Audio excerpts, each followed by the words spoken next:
Morning friends, welcome to study with Neelam. आज 12 जून के जितने भी बेस्ट करंट अफेयर्स के क्वेश्चन हैं जो आपके एग्ज़ाम पॉइंट ऑफ व्यू से इम्पॉर्टेंट हैं और स्टैटिक जीके के पॉइंट टू पॉइंट सेक्शन के साथ हम शुरू करते हैं आज का session. Let's start.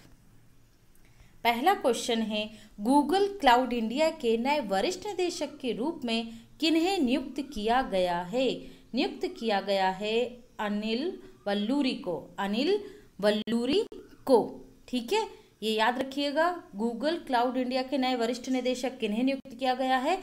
Anil Valluri को नियुक्त किया गया है, ठीक है। देखिए यहाँ पर जो करण बाजवा हैं ये गूगल क्लाउड इंडिया के एमडी हैं। आपको दोनों चीज़ें ध्यान रखनी है, ठीक है। ये क्या है? गूगल क्लाउड इंडिया के एमडी हैं करण बाजवा, ठीक है। बात आई है गूगल की, तो यहाँ गूगल के बारे में डिस्कस कर लेते हैं। गूगल की स्थापना कब हुई थी? 1998 में। कौन थे इसके संस्थापक? लेरी पेज और सर्गेई ब्रिन। लेरी पेज और सर्गेई ब्रिन, याद रखिएगा, ठीक है। इसका हेडक्वार्टर कहाँ पर है? गूगल का हेडक्वार्टर कैलिफोर्निया में है, ठीक है। एक और चीज़ याद रखिए, ये इंपॉर्टेंट है क्योंकि ये इंडिया के हैं। सीईओ, गूगल के सीईओ कौन है? सुंदर पिचई। सुंदर पिचई। चलिए नेक्स्ट क्वेश्चन की तरफ चलते हैं फ्रेंड्स। निम्न में से किसे जम्मू कश्मीर उच्च न्यायालय के नए न्यायाधीश के रूप में नियुक्त किया गया है? नियुक्त किया गया है जावेद इकबाल बानी को। नए न्यायाधीश नियुक्त हुए हैं ये, ठीक है। बात आई है जम्मू कश्मीर की, तो जम्मू कश्मीर के बारे में डिस्कस करते हैं। जम्मू कश्मीर के राज्यपाल कौन है? गिरीश चंद्र मुर्मू। जम्मू कश्मीर के राज्यपाल कौन है? गिरीश चंद्र मुर्मू, ठीक है। जम्मू कश्मीर अब कैसा राज्य बन गया है? एक यूटी बन गया है, यूनियन टेरिटरी या केंद्र शासित प्रदेश। यूटी की संख्या कितनी है? 8 है वर्तमान में, ध्यान रखिएगा, ठीक है। यहाँ पर गीता मित्तल का नाम आपने सुना होगा। जम्मू कश्मीर उच्च न्यायालय की पहली महिला मुख्य न्यायाधीश बनी है ये, तो ये फैक्ट भी आपको याद रखना है गीता मित्तल से, ठीक है। और ये जो जुबेर इकबाल हैं, जुबेर इकबाल का भी अभी फेमस रहे थे ये। लास्ट करंट अफेयर्स आप लोगों ने अगर देखा हो तो ये रहे थे जम्मू कश्मीर जो बैंक है उसके एमडी बने हैं जुबेर इकबाल, ठीक है। अरुण सिंघल के बारे में मैंने आपको 9 जून की वीडियो में बताया था। अरुण सिंघल कौन है? FSSAI, ठीक है, इसके प्रेसिडेंट चुने गए हैं। क्या होता है full form? Food safety and security authority of India, ठीक है। चलिए बढ़ते हैं अगले क्वेश्चन की तरफ। हाल ही में पश्चिम बंगाल को किस संस्था के द्वारा 1950 करोड़ रुपए आवंटित किए गए हैं? ये ऋण के रूप में आवंटित हुए हैं भाई, है ना, ध्यान रखिएगा। किस संस्था के द्वारा दिए गए हैं इसको? ये दिए गए हैं आपके वर्ल्ड बैंक के द्वारा, ठीक है। वर्ल्ड बैंक मैंने आपको कल भी सारा बताया था, ठीक है। देखिए क्यों दिए गए हैं वेस्ट बंगाल को ये जो पैसे दिए गए, फंड दिया गया है, ये दिया गया है कोरोना वायरस से लड़ने और अर्थव्यवस्था की तरक्की के लिए, ठीक है। कोरोना वायरस से लड़ने और अर्थव्यवस्था की तरक्की के लिए वर्ल्ड बैंक की तरफ से दिया गया है, ठीक है, डेवलपमेंट के लिए। बात आई है वर्ल्ड बैंक की, तो यहाँ पर वर्ल्ड बैंक को देख लीजिए। वर्ल्ड बैंक कब बना था? इसका 1944 में बना था। और संचालन कब शुरू हुआ था? दोनों चीज़ें याद रखना है ना। कार्य जो प्रारंभ हुआ था वो 1945 से हुआ था, ठीक है। देखिए वर्तमान में इस वर्ल्ड बैंक के प्रेसिडेंट कौन है? Davis Malpass. कौन है? Davis Malpass. उपाध्यक्ष कौन है? कैरन मैनहार्ट। उपाध्यक्ष कैरन मैनहार्ट है, ठीक है। और सीएफओ कौन बनी है? सीएफओ चीफ इकोनॉमिक ऑफिसर, ये इंपॉर्टेंट है, ठीक है। तो ये कौन बनी है? अंशुला कांत, ठीक है। सॉरी, चीफ फाइनेंस है ये, इकोनॉमी नहीं, फाइनेंस ऑफिसर बनी है अंशुला कांत, ठीक है। बात आई है वेस्ट बंगाल की, तो वेस्ट बंगाल के बारे में डिस्कस कर लेते हैं। कैपिटल क्या है? कोलकाता है, ठीक है। किस नदी के किनारे है? ये क्वेश्चन भी इंपॉर्टेंट है स्टैटिक जीके का। हुगली नदी के किनारे पर है, ठीक है। सीएम कौन है? ममता बनर्जी। सीएम कौन है? ममता बनर्जी। और राज्यपाल कौन है? जगदीप धनखड़। जगदीप धनखड़, ठीक है। चलिए अगले क्वेश्चन की तरफ बढ़ते हैं। हाल ही में जारी QS वर्ल्ड यूनिवर्सिटी की रैंकिंग 2021 में कौन सी भारतीय यूनिवर्सिटी टॉप पर रही है? ठीक है, तो भारतीय यूनिवर्सिटी की बात कर रहे हैं अपन, यहाँ वर्ल्ड लेवल पर नहीं कर रहे हैं। वर्ल्ड लेवल पर इसमें टोटल 500 यूनिवर्सिटी को रखा गया था, जिसमें भारत से टॉप पर रही हैं बॉम्बे, मुंबई, IIT मुंबई। ठीक है, क्या रैंक रही है IIT मुंबई की? 162, आपको याद रखना है। ठीक है, और IIT बेंगलुरु, इसकी रैंक क्या रही है? 185। ठीक है, और थर्ड पे रही है दिल्ली 192। ठीक है, अपने को तीनों याद रखना है क्योंकि ये हमारे यहाँ की टॉप है। 162, 185 और 192, 193 किसकी है? दिल्ली की है। ठीक है, देखिए अब ये हो गई भारत की बात। तो वर्ल्ड लेवल पर कौन सी यूनिवर्सिटियाँ टॉप पर रही हैं? मैसाचुसेट्स यूनिवर्सिटी, ये USA की ही है, ये पहले नंबर पर रही है मैसाचुसेट्स। ठीक है, दूसरे नंबर पर रही है स्टैनफोर्ड यूनिवर्सिटी, आपने सुना होगा, बहुत ज़्यादा रिसर्च पेपर पब्लिश होते हैं इनके, आए दिन नाम आता है इनका। ठीक है, और हार्वर्ड यूनिवर्सिटी, ये भी आपने नाम सुना हुआ है। ठीक है, तो ये तीनों ही टॉप पर रही हैं, तीनों ही USA की है ना, 1, 2, 3, मैसाचुसेट्स, स्टैनफोर्ड यूनिवर्सिटी और हार्वर्ड यूनिवर्सिटी, ये 3 टॉप हैं वर्ल्ड में, और भारत की आप देख चुके हैं। ठीक है, देखिए यहाँ पर QS जो यूनिवर्सिटी है, तो ये QS का क्या फुल फॉर्म होता है? QS का फुल फॉर्म होता है क्यू करली सिम डेम्स। ठीक है, ये याद रखना है आप लोगों को। चलिए बढ़ते हैं नेक्स्ट क्वेश्चन की तरफ। हाल ही में नाडा द्वारा किन खिलाड़ियों पर 4 साल का बैन लगाया गया है? ठीक है, देखिए भाई, नाडा जो होता है नेशनल एंटी डोपिंग एजेंसी है। ठीक है, नेशनल एंटी डोपिंग एजेंसी, जो प्रतिबंधित मादक पदार्थ होते हैं, जो दवाइयाँ होती हैं, वो खिलाड़ी अगर लेते हैं और उनका टेस्ट अगर पॉजिटिव आता है तो फिर इन्हें प्रतिबंधित कर दिया जाता है। ठीक है, तो 2 खिलाड़ियों को प्रतिबंधित किया गया है। यहाँ राइट आंसर होगा आपका B और C, अमृतपाल और नीरज फोगाट। तो अमृतपाल और नीरज फोगाट का संबंध किन खेलों से है? भाई अमृतलाल जो है ये बास्केटबॉल के खिलाड़ी हैं। ठीक है, ध्यान रखिएगा, बास्केटबॉल के खिलाड़ी हैं। और जो आपके नीरज फोगाट हैं ये बॉक्सर हैं। नीरज फोगाट क्या हैं? बॉक्सर हैं। ये इंपॉर्टेंट है, यहाँ पर खेल भी पूछा जा सकता है। ठीक है, नाडा की बात आई है तो नाडा के बारे में पढ़ लेते हैं। नाडा की स्थापना 24 नवंबर 2005 को हुई थी, 2005 में हुई थी। हेडक्वार्टर कहाँ है नाडा का? नाडा का हेडक्वार्टर न्यू दिल्ली में है। ठीक है, चेयरमैन कौन है वर्तमान में नाडा के? देखिए, जो खेल मंत्री होते हैं वही नाडा के चेयरमैन होते हैं। तो खेल मंत्री कौन है? किरण रिजिजू जी हैं, किरण रिजिजू। ठीक है, इनका लोकसभा क्षेत्र क्या है किरण रिजिजू का? ये है अरुणाचल वेस्ट से हैं, अरुणाचल वेस्ट। ठीक है, याद रखिएगा आप लोग। देखिए, जैसे नाडा है भारत लेवल पर, वैसे ही वाडा है विश्व लेवल पर। ठीक है, वर्ल्ड एंटी डोपिंग एजेंसी, इसका मुख्यालय याद रखिएगा मॉन्ट्रियल कनाडा, मॉन्ट्रियल कनाडा। चलिए बढ़ते हैं नेक्स्ट क्वेश्चन की तरफ। हाल ही में जारी खाद्य सुरक्षा सूचकांक में देश का कौन सा राज्य प्रथम स्थान पर रहा है? प्रथम स्थान पर रहा है गुजरात। ठीक है, खाद्य सुरक्षा में। अब देखिए, यहाँ पर जो रैंकिंग जारी की गई है वो 3 लेवल पर जारी की गई है। बड़े राज्य, ठीक है, जो क्षेत्रफल में भी बड़े हैं, जनसंख्या में भी बड़े हैं। छोटे राज्य जिनका क्षेत्रफल भी कम है, जनसंख्या भी कम है। और यूनियन टेरिटरी। ठीक है, तो यहाँ पर मैं आपको एक एक करके बता रही हूँ। बड़े राज्यों में पहले स्थान पर है आपका गुजरात, दूसरे स्थान पर है तमिलनाडु, और तीसरे स्थान पर है महाराष्ट्र। ठीक है, और चौथे स्थान पर आता है केरल। अब बात आती है आपके छोटे राज्यों में, तो गोवा, ठीक है, आपका मणिपुर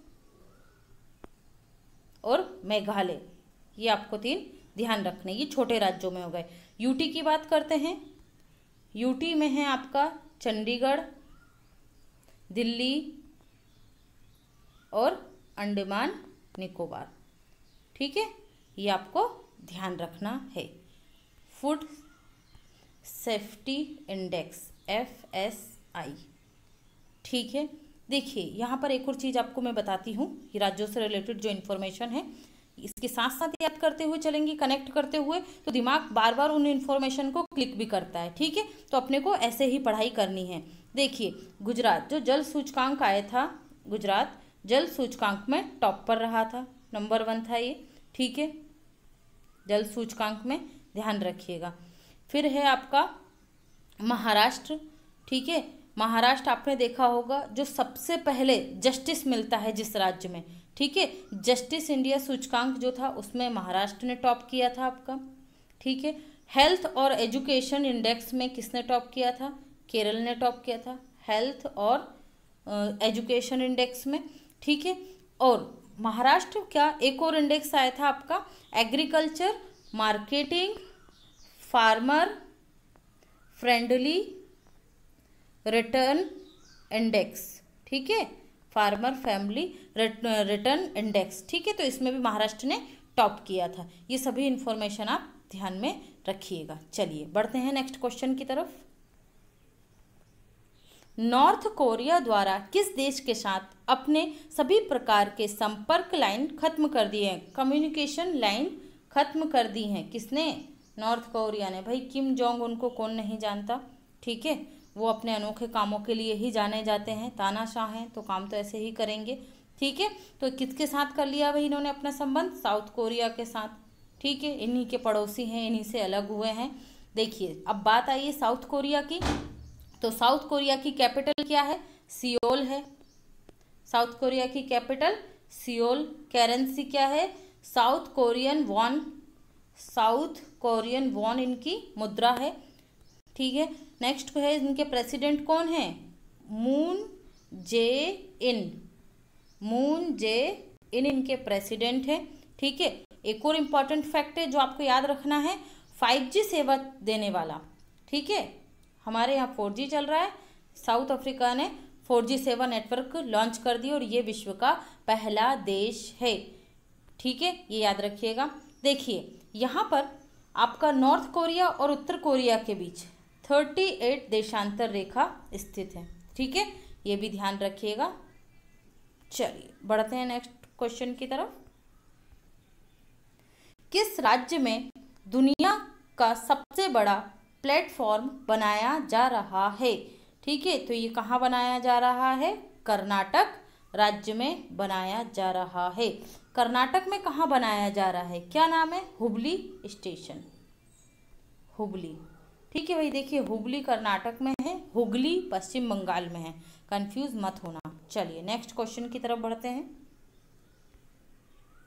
पृथ्वी के सबसे गहरे हिस्से तक पहुंचने वाली पहली महिला कौन बनी है? ये बनी है आपकी केथी सुलेमान। केथी सुलेमान। देखिए कल हमने पढ़ा था कि सबसे गहरे में जो पनडुब्बी गई है चाइना की, हेदाऊ फर्स्ट, है ना, उसे भी आप याद रखिएगा। जो समुद्र के सबसे गहरे सतह तक पहुंचने वाली पनडुब्बी हेदाऊ फर्स्ट है, और जो महिला गई हैं, ठीक है, ये केथी सुलेमान है। पहली महिला की बात हो रही है और व्यक्तिगत रूप से 8 लोग जा चुके हैं। ठीक है, चलिए मेरियाना ट्रेंच के चैलेंजर गर्त में गई हैं। मेरियाना ट्रेंच के चैलेंजर गर्त में गई हैं। ओके, यहाँ पर जो हैं ओ ब्राउन, ठीक है, ओब्रायन, ये पहली बधिर व्यक्ति हैं जिन्होंने अटलांटिक महासागर पार किया है। ठीक है, बधिर का मतलब होता है जिन्हें सुनाई नहीं देता। ठीक है, बधिर व्यक्ति थी जो किसको पार किया इन्होंने? अटलांटिक महासागर को पार किया है। क्रिस्टीना कोच का नाम तो आप लोग सभी जानते होंगे भाई, है ना, बहुत फेमस रही थी ये।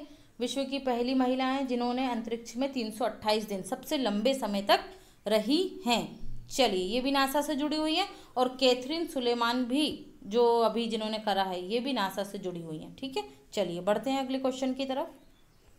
कर्मभूमि पोर्टल किस राज्य द्वारा निर्मित किया गया है? भाई देखिए बहुत सारे पोर्टल सभी राज्य सरकारें अपने अपने प्रवासी नागरिकों के लिए अभी उन्हें फैसिलिटी देने के लिए, रोजगार देने के लिए लॉन्च कर रही हैं। तो आप लोगों को सभी पोर्टलों को अच्छे से ध्यान में रखना है, और कौन कौन सी योजनाएं वो बना रही हैं, कौन सी समितियां बन रही हैं, कौन से आयोग बन रहे हैं जिनसे राज्य के लोगों को वहीं रोजगार दिया जाए।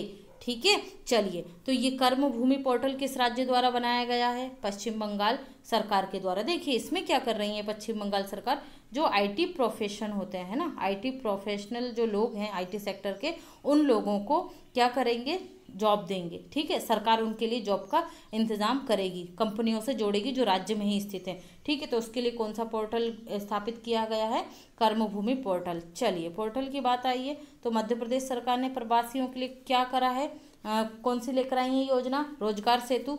राजस्थान राज कौशल पोर्टल, ये अपन पढ़ चुके हैं। और ये लेकर आए थे प्रवासी राहत मित्र ऐप, है ना, प्रवासी राहत मित्र ऐप। ठीक है, साथ साथ पढ़ते चला कीजिए, कनेक्ट करना सीखिए, जिससे आपका करंट हाथों पर आ जाएगा, मतलब उंगलियों पर याद रहेगी आपको सारी इन्फॉर्मेशन। ओके, बढ़ते हैं आगे।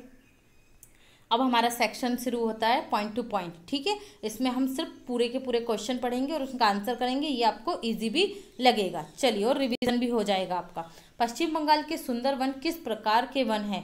Mangrove one. देखिए, मैनग्रोव फॉरेस्ट क्या होते हैं? मैनग्रोव फॉरेस्ट वो होते हैं जिनकी जड़ें बहुत ज़्यादा मजबूत होती हैं, जो क्या करती हैं? पश्चिम बंगाल वाले क्षेत्र में आपने हमेशा सुना होगा बाढ़, तूफान, चक्रवात ये आता रहता है। ठीक है, तो ये मैनग्रोव वन तटीय क्षेत्रों में लगे होते हैं, ये बाढ़ और चक्रवात से तटीय क्षेत्रों की रक्षा करते हैं। ठीक है, चलिए अगला क्वेश्चन देखिए। भारत की सबसे बड़ी लाइब्रेरी कहाँ बनी है? कोलकाता में। कहाँ है भारत की सबसे बड़ी लाइब्रेरी? कोलकाता में है। अंडमान निकोबार हाई कोर्ट किस राज्य में स्थित है? पश्चिम बंगाल में। मतलब देखिए, किस हाई कोर्ट का मतलब होता है कि भाई ये अंडमान निकोबार यूनियन टेरिटरी, इनका खुद का नहीं है हाई कोर्ट, है ना, तो ये कहाँ पर कनेक्ट होते हैं? पश्चिम बंगाल से ही कनेक्ट होते हैं। तो ये पश्चिम बंगाल में कहाँ है? कोलकाता में है।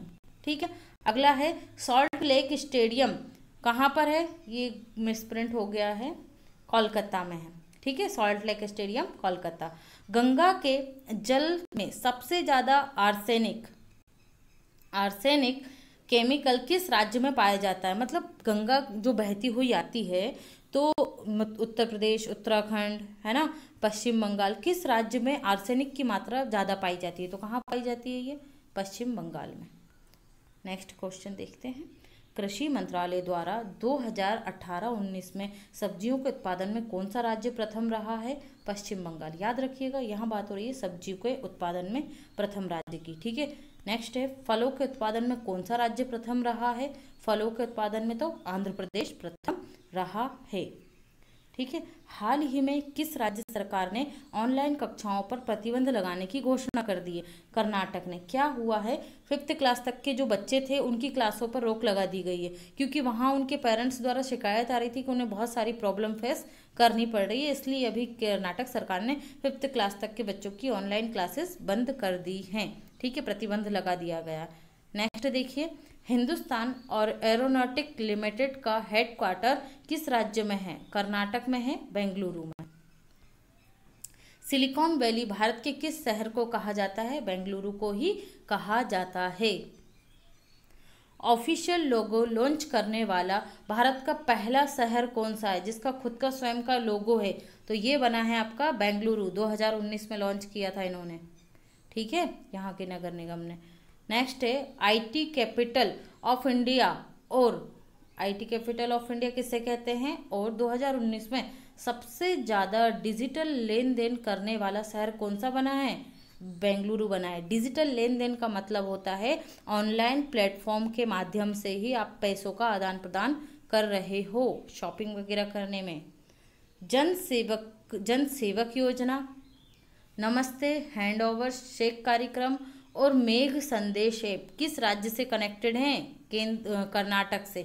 ठीक है, ये मेघ संदेश, जनसेवक योजना, नमस्ते ओवर हैंडशेक, ये कोरोना की वजह से लॉन्च किया गया कार्यक्रम है ना, ध्यान रखिएगा।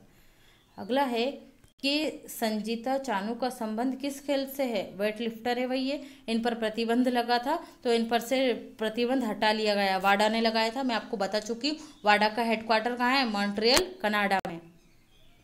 इंटरनेशनल वेट लिफ्टिंग फेडरेशन का हेडक्वार्टर कहाँ पर है? तो ये कहाँ है? बुडापेस्ट, हंगरी में है। बुडापेस्ट, हंगरी में है। Thank you for watching this video. मेरे चैनल को लाइक कीजिए, सब्सक्राइब कीजिए और शेयर कीजिए। शेयर ज़रूर कीजिए फ्रेंड्स। उन लोगों तक पहुंचाइए जिन्हें इसकी सबसे ज़्यादा ज़रूरत है।